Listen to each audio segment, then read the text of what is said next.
करवावहै तेजस्विनावधीतमस्तु मा विद्विषावहै। ओम शांति शांति शांति।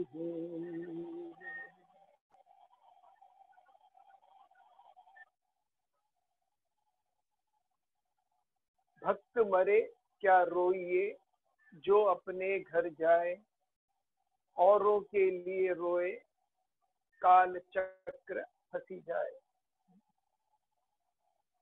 पहली बात तो भक्त कौन है? भक्त वो जो भगवान की उपासना करे, मंदिर में जाए, मस्जिद में जाए, चर्च में जाए,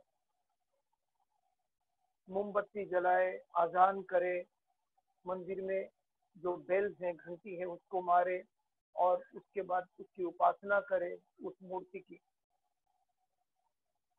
ये सब भक्ति के लक्षण है जो बाहर की दुनिया को दिखाने के लिए कि मैं भक्त हूं। असली भक्त जो है उसकी परिभाषा भगवत गीता में दी गई है, दूसरे अध्याय में 35 क्वालिटीज ऑफ अ भक्त, 35 गुण दिए गए भक्त के। एक सिंपल सी बात, सरल सी बात समझ लें हम। भक्त वो इंसान है जो हर वक्त, हर परिस्थिति में, हर काल में पूरी तरह से संतुष्ट है। उसको किसी से, किसी चीज से, किसी वस्तु से या किसी भी वातावरण से कोई भी गिला शिकवा नहीं है। वो बस अपने में खुश है। जैसा हूं वैसा बढ़िया हूं। वो इतनी संतुष्टि है अंदर कि वो कभी नजर उठा के देखता नहीं कि मुझे और क्या हासिल करना है, क्योंकि जो भी कुछ मैं हासिल करूं मेरी जिंदगी में वो ज्यादा खुशी का माहौल नहीं होगा। अभी मैं जितना खुश हूं उससे ज्यादा मैं खुश हो नहीं सकता। ये एक भक्त का सबसे बड़ा लक्षण है और कुछ नहीं चाहिए। एक छोटी सी कहानी है, उदाहरण है। शिव और पार्वती दोनों कैलाश पर्वत से बैठे थे। तो पार्वती जी ने इसी बातों बातों में शिव भगवान से पूछा कि आपका बड़ा भक्त कौन है? और फिर उसने दूसरे इंसान को दिखाया, बोला कि ये आपका नाम जपता रहता है पूरा दिन कंटिन्यूसली, मंदिर में चौखट, अपने सर चौखट पे रखता है, और मुझे लगता है यही आपका सबसे बड़ा भक्त है। तो बोलते हाँ वो भी है, तो इससे भी अच्छा है कोई? बिल्कुल, वो आदमी जो बैठा है ना छोटी सी कुटिया में, वो मेरा सबसे बड़ा भक्त है।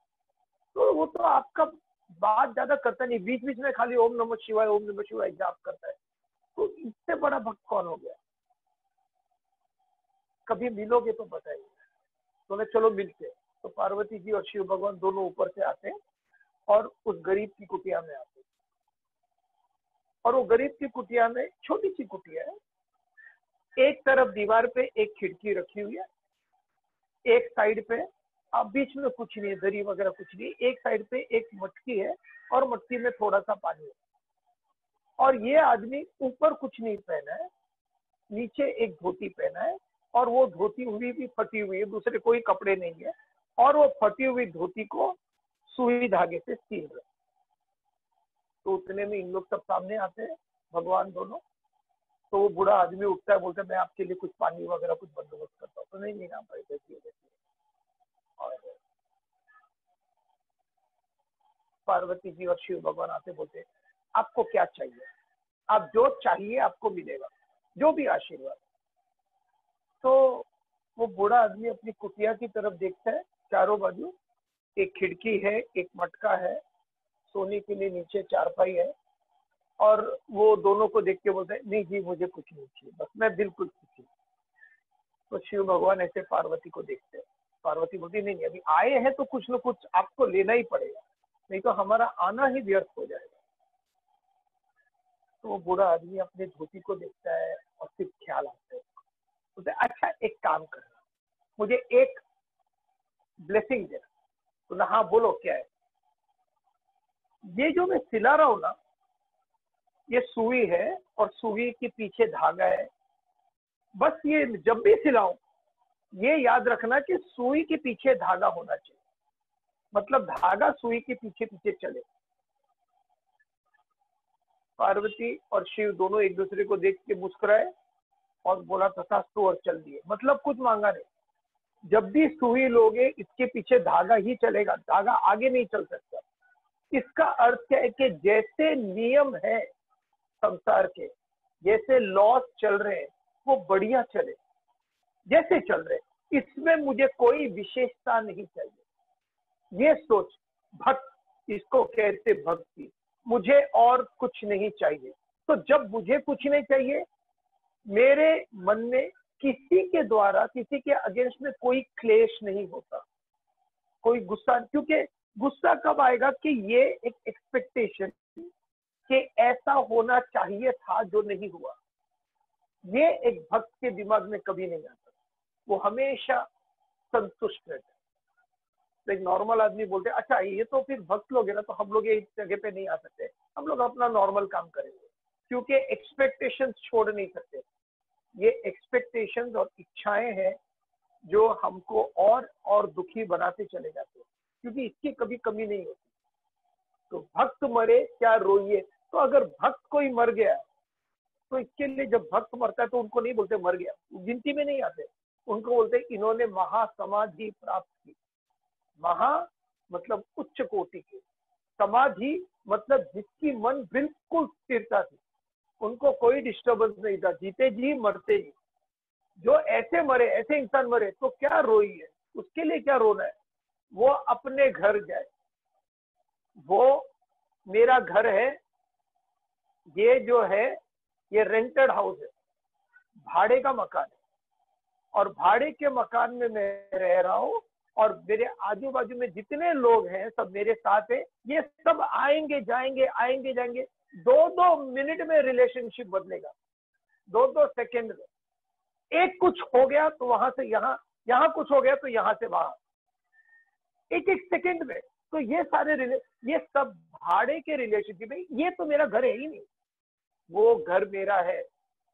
जब ये सोचते हो तो मरना भी इजी हो जाता है। नहीं कुछ नहीं होता, स्वर्ग ने, अगर मरने वाले को बोलो स्वर्ग नहीं होता तो बेचारा डर जाता है कि कहाँ जा रहा हूँ फिर मैं। नहीं होता है। हम एक जगह पे गए थे, वहां पे एक इंसान अपने डेथ बेड में थे, ये ट्रू स्टोरी है, 10-15 साल पहले की बात है। तो उन्होंने बोला कि मुझे इनसे मिलना है मरने के पहले। तो हम लोग वहां गए थे उनके घर पे, और वो बैठे थे, उनका कैंसर का स्टेज था, 4th स्टेज था, और ऑक्सीजन वगैरह चलाए थे, और मतलब अंत के समय में थे। तो एकदम हाल बहुत खराब था उनका। तो उनका हाथ धीरे से हमने पकड़ा और बोला अंकल आप कैसे हैं। बात तो नहीं कर पा रहे थे, खाली नाक पे था, हाथ ऐसा दिखाया और उन्होंने शब्द बोले, ये लिख लीजिए, body is dying but spirit is fine. शरीर मेरा मर रहा है लेकिन स्पिरिट जो है वो जबरदस्त है। इससे बड़ा वेदांत शास्त्र न भगवत गीता में पढ़ा है न रामायण में पढ़ा है। एक मरते इंसान में ये एक ताकत होना, जो सोचो कितना स्पिरिचुअल होगा कि उस वक्त भी रो नहीं रहा है क्या हो गया क्या हो गया क्या हो गया। My body is going, spirit is fine. भक्त मरे क्या रोइए, जो अपने घर जाए। औरों के लिए रोए, बाकी लोग रोते रहे, वो उनका संसार है, चलता रहेगा। रोने की जिसको आदत है वो कभी हंस नहीं सकता। जिसने कोई इंसान ने हंसना अगर सीख लिया तो वो रो नहीं सकता। ये एक अपने से वादा कर लो कि मुझे रोना नहीं, अगर रोना है तो फिर तो रोते रहोगे, वो कभी खत्म नहीं होगा। औरों के लिए रोइए, क्यों, काल चक्र फंसी जाए, चक्र में फंसे हुए, सब फंसे हुए। हाँ? ये होना चाहिए, ये होना चाहिए, ये होना चाहिए, गिनती चल रही है कंटिन्यू। कितने जिंदा हैं, कितने मर गए, कितने क्या हुआ, कितने बीमार है। कंटिन्यूसली वही चल रहा है सब जगह, काल चक्र में फंसे हुए। और ऐसा नहीं कि वो चक्र खत्म हो, क्योंकि उसके बाद दूसरा चक्र शुरू हो जाएगा। ये चक्र से निकलने के लिए फिर क्या, भज गोविंदम एक बहुत अच्छा श्लोक है, बाल स्थावत क्रीडा सक्तः, तरुण स्थावत तरुणी सक्तः, वृद्ध स्थावत चिंता सक्तः, परमे ब्रह्मणि कोपी न सक्तः। जब मैं छोटा था, जब गुरुजी मेरे घर पे आए थे कोई सिखाने को वेदांत, तभी मैंने मदर को पूछा था कि ये बच्चा बड़ा होनहार है, बहुत इंटेलिजेंट है, 6 साल का हो गया है, एक काम करते ना, इसको वेदांत सिखाते जरा, थोड़ा वैल्यूज डालते ताकि बच्चा अच्छा बनेगा।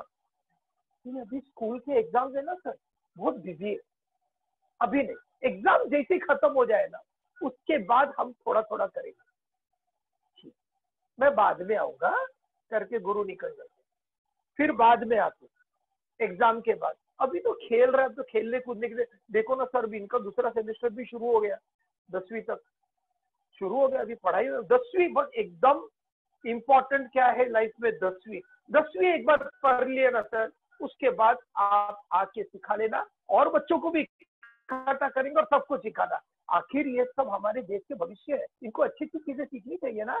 हाँ, 10वीं के बाद पक्का ना, मैं आऊँ ना। हाँ। 10वीं के बाद फिर वो गुरु जी आते। अभी 12वीं सर, 12वीं में तो डिसाइड होता है किस तरफ जाना है, साइंस लेना है, कॉमर्स लेना है, डॉक्टरी लेना है, इंजीनियरिंग लेना है, सब इसी में तो डिसाइड होता है। 12वीं के बाद पक्का, 12वीं के बाद लड़का या लड़की, अच्छा बेटा चलो क्लास लेंगे सीखेंगे, नहीं सर बहुत बिजी, ये ट्यूशन है, यहाँ है, यहाँ है, गया। उसके बाद माँ बोलती है गुरुजी लड़का बेवकूफ हो गया, बदमाश हो गया, लड़की बदमाश हो गई, भागती रहती, बस इसको एक जगह बांध दो ना, शादी हो जाए ना, उसके बाद इसको भगवत गीता पढ़ना जरूरी है, उसके बाद ही तो असली कुरुक्षेत्र है, तभी पता चलेगा उसको लड़ाई क्या होती है। शादी की, बच्चे की, बच्चे बड़े हुए, आखिर में एक उम्र ऐसा आ गया कि सब कर करा के खत्म हो गए, उम्र बढ़ गई। अभी ये उम्र में तो कम से कम थोड़ा जो बची कुछ जिंदगी है वो तो सीख लो। हाँ, अभी बैठेंगे क्लास में, बाल स्थावत क्रीडा सक्तः तरुण। वो तरुण ना, मेरा लड़का जो था ना, वो धोखा दे के गया, उसका दोस्त भी था ना, इन लोग अगर वो नहीं करते, गया माइंड गया। तरुण नाम का लड़का लेके गया, राम नाम चंचल मन नित राम जपा कर, राम नाम। और राम के साथ लक्ष्मण था, वैसे ये 2 भाई थे, लेकिन देखो दोनों लड़के क्या करके गए, बर्बाद कर दिया कंप्लीटली। अब सत्संग में बैठोगे तो भी आप सुन नहीं पाएंगे। जिस चीज की सबसे ज्यादा जरूरत है जिंदगी में, वही नहीं करते, और जो चीज हमको सब छोड़ छाड़ के जाना है उसके पीछे भागते फिरते। और पैसा मरने के बाद कितना लेके जाओगे ऊपर, 10 करोड़ 20 करोड़, कितना? ज्वेलरी तो लेके जाएंगे ना, नहीं।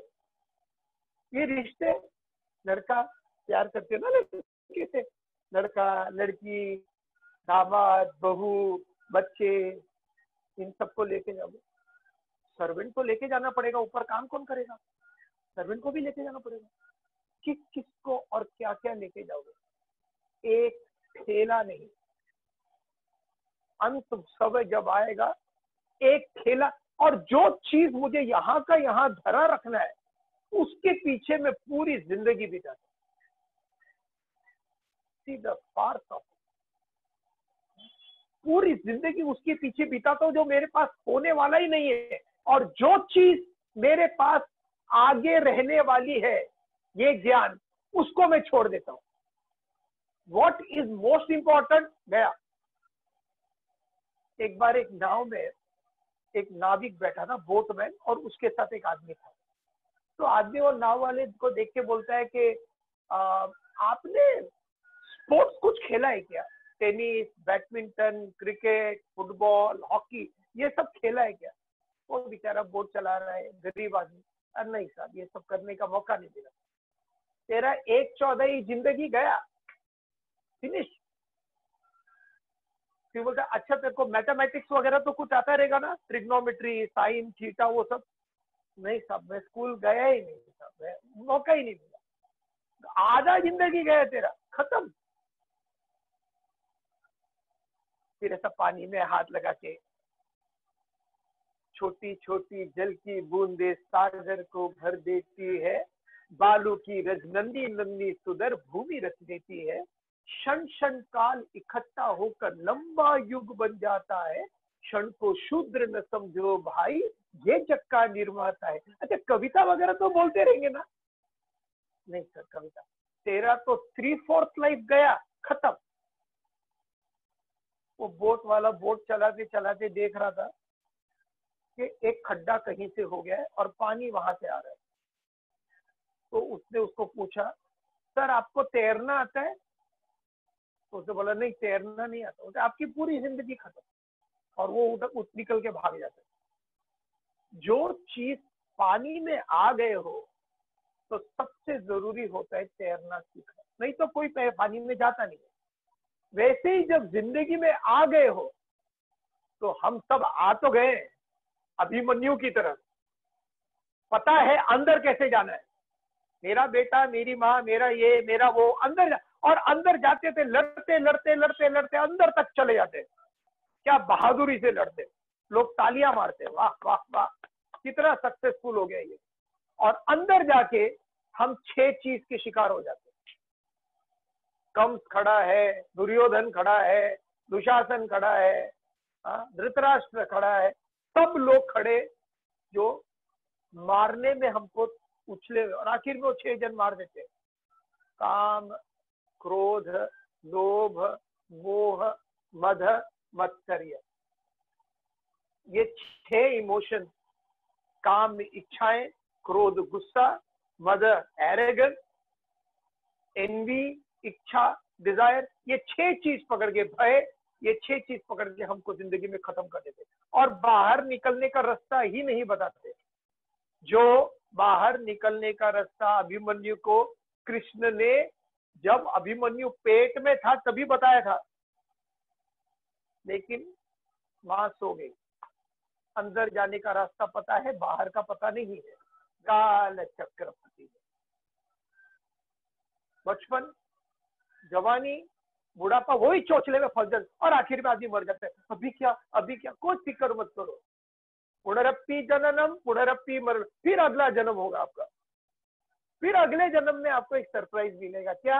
आप किसी को पैदा होंगे, वो भी एक आदमी होगा, नर, एक औरत होगी, 2-3 जन आजू बाजू में होंगे, भाई बहन, और फिर उसकी ड्यूटी बजाते रहना पूरी जिंदगी। फिर शादी होगी, शादी के बाद वो दूसरे घर की ड्यूटी बजाते रहना, बजाते रहना, दूसरा कुछ करना नहीं है। जिस चीज के लिए इंसान की पैदाइश हुई है वो करना नहीं, डर डर के रहना, ऐसा हो गया तो क्या, वैसा हो गया तो क्या। सबसे बड़ा कारण इंसान का डर ही है, मुझे क्या होगा। जिस वक्त ये डर निकल गया दिमाग से कि मुझे कुछ होगा ही नहीं, मैं भक्त हूं, क्या होना है, शरीर है ना, थोड़ा दुखेगा, फ्रोजन शोल्डर, ये कमर, ये मचक, ये लचक, ये होता रहेगा। ये शरीर है। शरीर जब तक दुनिया के सामने है कुछ न कुछ होता रहेगा। मन जब तक घेरों के बीच में फंसा हुआ है, मन को भी कुछ न कुछ होता रहेगा। कभी हंसोगे, कभी 2 सेकंड में रोगे, ये मन अपनी चाल चलता रहेगा। बुद्धि भी इंफॉर्मेशन के हिसाब से भटकती रहेगी। कल क्या हुआ था, आज क्या हुआ और कल क्या होगा, बस उसके चक्कर में जिंदगी निकल जाएगी। इंसान की पैदाइश हुई क्यों? Why am I born? ये शरीर को देखभाल करने के लिए, इस जिंदगी को समझने के लिए हमको बुद्धि दी गई। और ये सब समझे बगैर अर्जुन खड़ा है और बोल रहे सब मर जाएंगे, ये हो जाएगा, धर्म नष्ट हो जाएगा।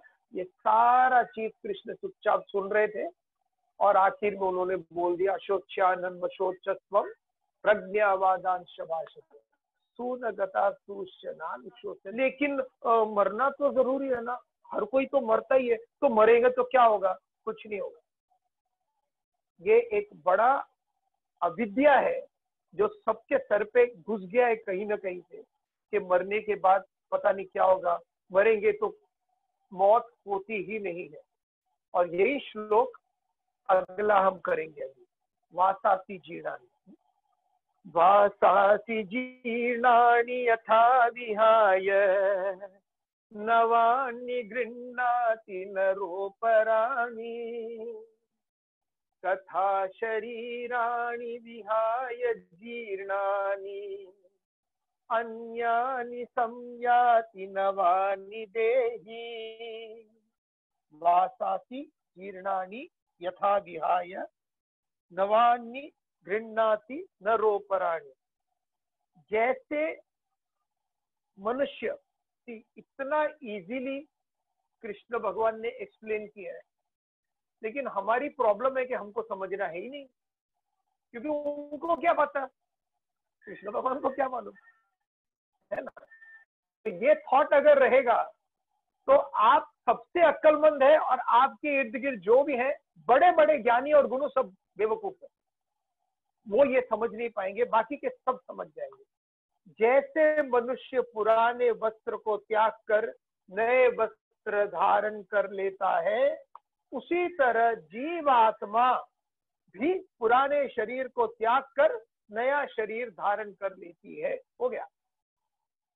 लेकिन जब मैं ये समझ नहीं पाता कि मैं खुद परमात्मा हूं, मनोबुद्धि अहंकार चित्तानि नाहम, मैं ये नहीं हूं, मैं मन नहीं हूं, बुद्धि नहीं हूं, अहंकार नहीं हूं, न च श्रोत्र जीवे न च घ्राण नेत्र, मैं वो नहीं हूं जो ये सब सुन रहा हूं, ना ही ऑब्जेक्ट जो सुनवा रहा हूं।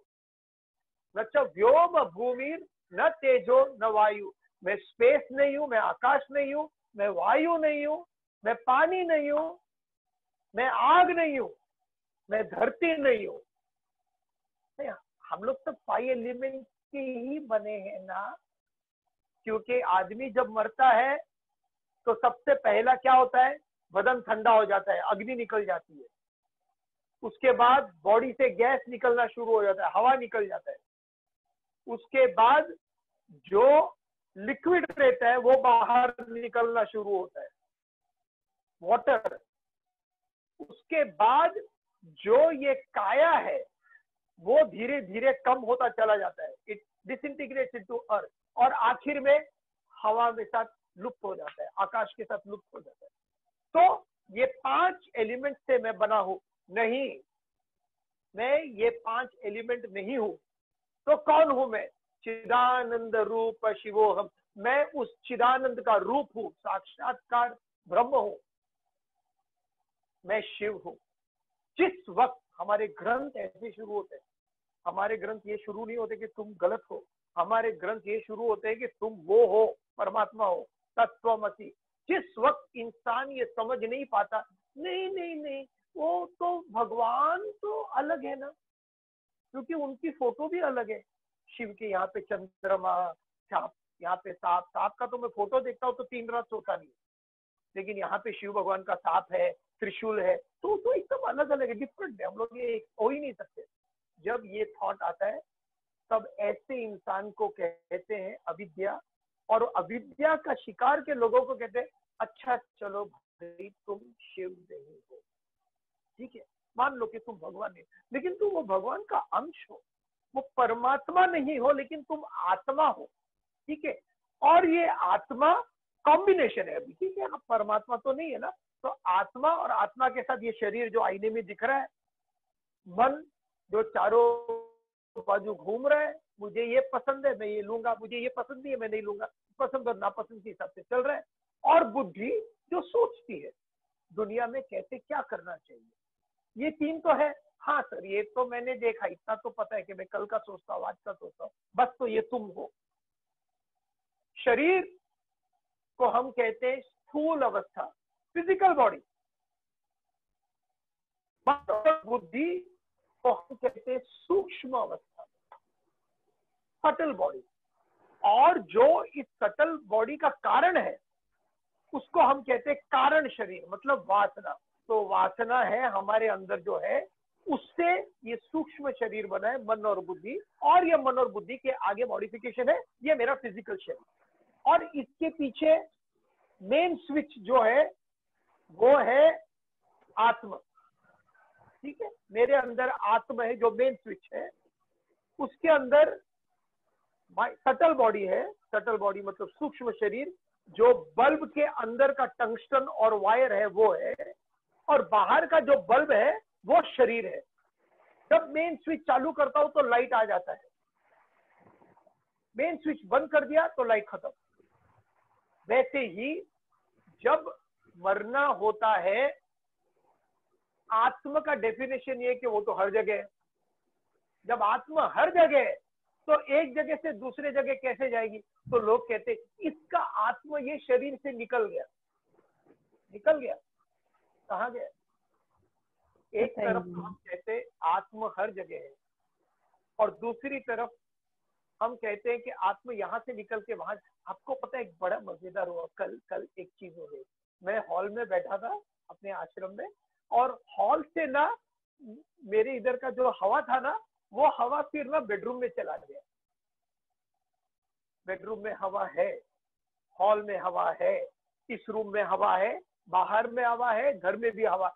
हवा हर जगह व्याप्त है, वो एक जगह से दूसरी जगह नहीं जा सकते। इसीलिए आत्मा का एक जगह से दूसरे जगह जाना नामुमकिन है। आत्मा कहीं नहीं जाता, ठीक है, क्योंकि वो हर जगह व्याप्त है। What is infinite cannot be compartmentalized in finite। जो अनंत है उसको हम कंपार्टमेंट करके यहाँ पे और यहाँ पे नहीं कर सकते। तो आत्मा अनंत है, वो हर जगह है, व्याप्त है। डन। दूसरा क्या बचा? शरीर। शरीर आज नहीं मरा है। ये जो डेड बॉडी देख रहे हैं मेरी, वो आज की नहीं है, ये तो कब से मरा जा रहा है। जब पहली बार मैं कंघी कर रहा था और ऐसा पकड़ के सफेद बाल देख के बोला हे भगवान, तब से मैं मरता ही जा रहा हूं। तब से चलना मुश्किल हो रहा है, हाथ दुख रहा है, पैर दुख रहा है, सर, हर एक मोड़ पे मैं मर रहा हूं। ये एक नेचुरल फिनोमेना है, उसके ऊपर डरने की जरूरत नहीं है। ये शरीर मर रहा है, मर रहा है, मर रहा है, और उसके बाद वो या तो क्रिमेट हो जाएगा, क्रिमेट कर दिया या जला दिया तो उसका अस्थि होगा। उसका अस्थि फिर हम पेड़ पौधे में डालेंगे, पानी में डालेंगे, वो पानी फिर मछली खाएगी, वो लाइफ साइकिल फिर भी चलता रहेगा। शरीर यहाँ पे है, वो तो मरना ही है, उसका दूसरा रूप आ जाएगा। विवेकानंद बहुत बड़े गुरु थे। उनका आधा घंटा पहले जब मरने की स्थिति आई, तो आधे घंटे पहले का उनका एक टॉक है। वो कहते हैं कि शायद ऐसा हो सकता है कि मैं ये डिसाइड करूं कि ये फिजिकल फ्रेम अभी मेरे लिए जरूरी नहीं है, तो शायद मैं अपने इस पिंजरे को छोड़कर दूसरे शरीर में और दूसरे जगहों से व्याप्त होके इस वेदांत का ज्ञान दूंगा। वो शायद इंसान के रूप में हो, या जानवर के रूप में हो, या पेड़ पौधे के रूप में हो, जो लोगों को खुशियां देता है कहीं ना कहीं से, लेकिन ये वेदांत का शिक्षण चलता रहेगा। ये विवेकानंद ने कहा। तो मरना तो शरीर का भी है नहीं, शरीर मरता नहीं है, वो खाली चेंज होता रहता है फॉर्मेट। हमारे जो आत्मा है वो मर नहीं सकता। तो बीच में बचा क्या? सूक्ष्म शरीर और कारण शरीर। वासना, वासना को अब नहीं समझे तो भी चलेगा। वासना मतलब इच्छाएं जो अभी तक सामने नहीं आई, ठीक है, लेकिन सूक्ष्म शरीर, इच्छाएं, डिजायर, और ये डिजायर्स है जो डिसाइड करती है मुझे आगे कहां जाना है। अभी भी हर वक्त हमारी इच्छाएं ही डिसाइड करती है कहां जाना है। अभी के अभी अगर आपकी इच्छा है कि ये लेक्चर बंद करना है, मुझे नहीं देखना है, तो आपको कितने सेकंड लगेगा बंद करने को? आपकी इच्छा है।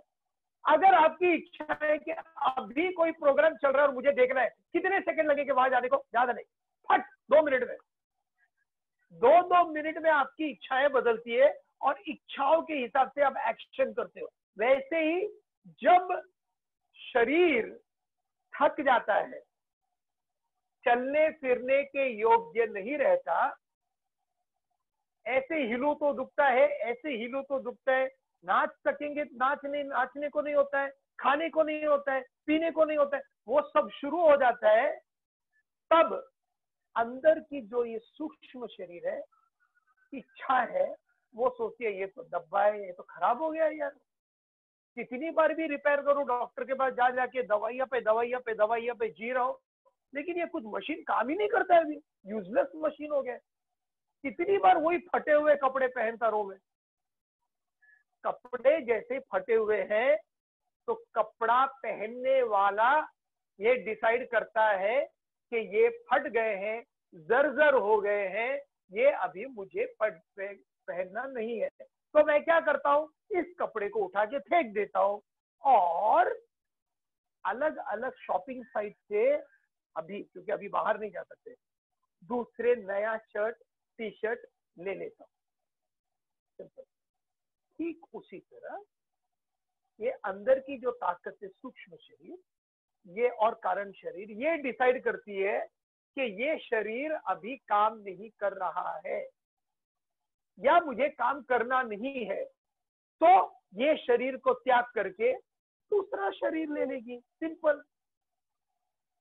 इसके लिए कहते हैं जितनी इच्छाएं कम होगी उतनी जिंदगी ज्यादा जियोगे। इच्छाएं जितनी ज्यादा है, ऐसा होना चाहिए, ऐसा होना चाहिए, ऐसा, तो खत्म। एक इंसान बैठ के कंटिन्यूसली टीवी देख रहा है और टीवी में देख रहा है अब्रॉड के बीचेस, अमेरिका के बीच वगैरह जो है क्लीन है, और वहां के अमेरिका की जिंदगी इतनी अच्छी, इतनी लंबी लंबी बिल्डिंग, इतनी लंबी लंबी गाड़ियां, कितनी अच्छी है। फॉरेन कंट्री कितना, अपना देश तो बेकार है, बेकार है।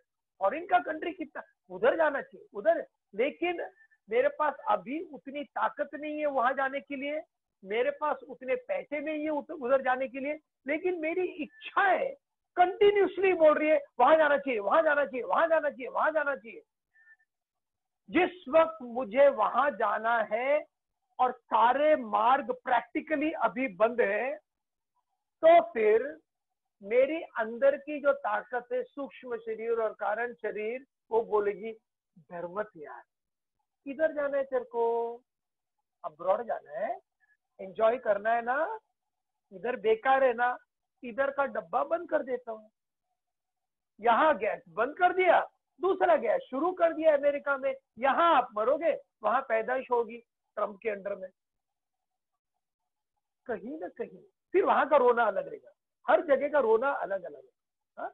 यहाँ गए, वहां शुरू हो गए, हर चीज। हम सब अश्वत्थामा है, हम सब भीष्म पितामह है। अश्वत्थामा इसके लिए क्योंकि हम अपना घाव, जो कृष्ण ने घाव दिया था, ब्राह्मणिक घाव, वो ब्राह्मणिक स्थिति को निकाल के उसको रजस बना दिया। हम सब अपने खुले खुले घाव लेके घूम रहे। खुले घाव क्यों? क्योंकि किसी ने आके उस घाव में फूक भी मार दिया, खत्म। आप, योर माइंड इज डिस्टर्ब। आपकी इच्छाएं आपको सर्वनाश कर देंगी। सब अपना अपना घाव लेके घूम रहे, आजू बाजू में आते नहीं है लोग, किसी को कोनी लगती नहीं तो सामने वाला मारने को तैयार हो जाता है। इतना इनटॉलरेबल हो गए हम लोग, सहन शक्ति खत्म हो गई। अगर ऐसा है तो हम सब भीष्म पितामह, और भीष्म पितामह को क्या था? इच्छा मृत्यु। जब आप सोचेंगे अभी क्या जिंदगी, बाप रे खत्म होने वाला है, खत्म, लाइफ खत्म खत्म, तो फिर आप अंदर ही अंदर अपने ही आत्म को, अपने ही सूक्ष्म शरीर को और कारण शरीर को आप इंडिकेशन कर रहे हो, मर रहा है, मर रहा है। देख, तेरे को पता है ना वो मर गया, वो अंकल थे ना वो मर गए, वो आंटी है ना वो मर गई, ये 23 साल का मर गया, ये 25 साल का मर गया, ये 80 साल का। आप ये उल्टी गिन रहे हो, मर गया, मर गया, मर गया। तो आप माइंड को क्या बोल रहे हो? हे भगवान, मर गए, मर गए, मर गए। तो वो शुरू करना है, मरना है, मरना है, मरना है, खत्म। मेरे एक अंकल थे, उनको कैंसर था। तो जब मैं लेक्चर से आ रहा था तब वो मेरे घर पे थे, और उन्होंने मेरा हाथ शेक करके बोला कि एक खबर है, अच्छी खबर है। बोला बोलो क्या है? तो मैं 4 महीने में मरने वाला हूँ। डैडी मम्मी फादर मदर सब जन थे, सब बड़े मायूस थे। उसने बोला मैं 4 महीने में मरने वाला हूँ। बोला कॉन्ग्रेचुलेशन दिया, मुबारक हो। तो सब शॉक हो गए कि तो इतना बेशरम है कि कोई बोल रहा है 4 महीने पहले मर गया और तेरे को दुख नहीं कि क्या हुआ, कुछ नहीं, कॉन्ग्रेचुलेट। मैं इसको कॉन्ग्रेचुलेट इसके लिए कर रहा हूँ क्योंकि मुझे पता नहीं है मैं कल जिंदा हूँ कि नहीं। इसको पता तो है 4 महीने तक रहेगा, मुझे नहीं मालूम। कल सोते सोते सुबह आंख खुला कि नहीं मुझे पता नहीं है। एक हस्बैंड एंड वाइफ थे, ट्रू स्टोरी है। हस्बैंड उसकी वाइफ को इतना प्यार करता था कि रोज रात को जब उसकी वाइफ सोती थी तो हस्बैंड कुर्सी लेके बाजू में उसकी वाइफ को देखते रहता था, वो सो रही है तब। वो इतना प्यार करता था। 2-3 बार ऐसा हो गया कि वाइफ आंख खुलती तो देखता हस्बैंड उसको देख रहे, बोलते क्या कर रहे हो? मुझे मुझे सिर्फ तुमको देखना है, तुम इतनी खूबसूरत हो, इतनी अच्छी हो कि मैं अपने तकदीर पे बिलीव नहीं कर रहा हूँ कि ऐसे। तो उसकी वाइफ भी बहुत खुश थी। एक छोटा सा बच्चा था, 3-4 साल का बच्चा था। एक रात वाइफ उठी तो उसने देखा हस्बैंड उसको घूर रहा है। वो चेयर पे ही हार्ट अटैक होके मर गया। वो वाइफ देखी, उससे बात कर रही है लेकिन वो कुछ नहीं, खत्म उधर ही चेयर पे बैठे बैठे। ये जिंदगी है, ये लाइफ है, और ये लाइफ का इम्परमानेंस है। कब क्या, जो तो स्पिरिचुअल लोग जो रहते हैं ना, जिसको हम बोलते हैं स्पिरिचुअल लोग, जो भगवान को समझते हैं या जो धार्मिक रहते हैं, वो तो ये कहते हैं कि हर वक्त में जो ये जो आंखें बंद करता हूं ना, पलक झपकता हूं, वो मेरी मौत है, और पलक उठाता हूं ये मेरी नई जिंदगी है। हर रात में सोता हूं वो मौत है, अगले दिन सुबह जब उठता हूं तो नया दिन है, नई जिंदगी है, नई रिलेशनशिप है। राम नाम सत्य है। राम तो जब मैं क्लास में कभी कभी बोलता हूँ तो सब जन चुप बैठते हैं। मतलब क्यों चुप क्यों बैठे हो? राम नाम ये आदमी मरने के बाद ही बोलता है।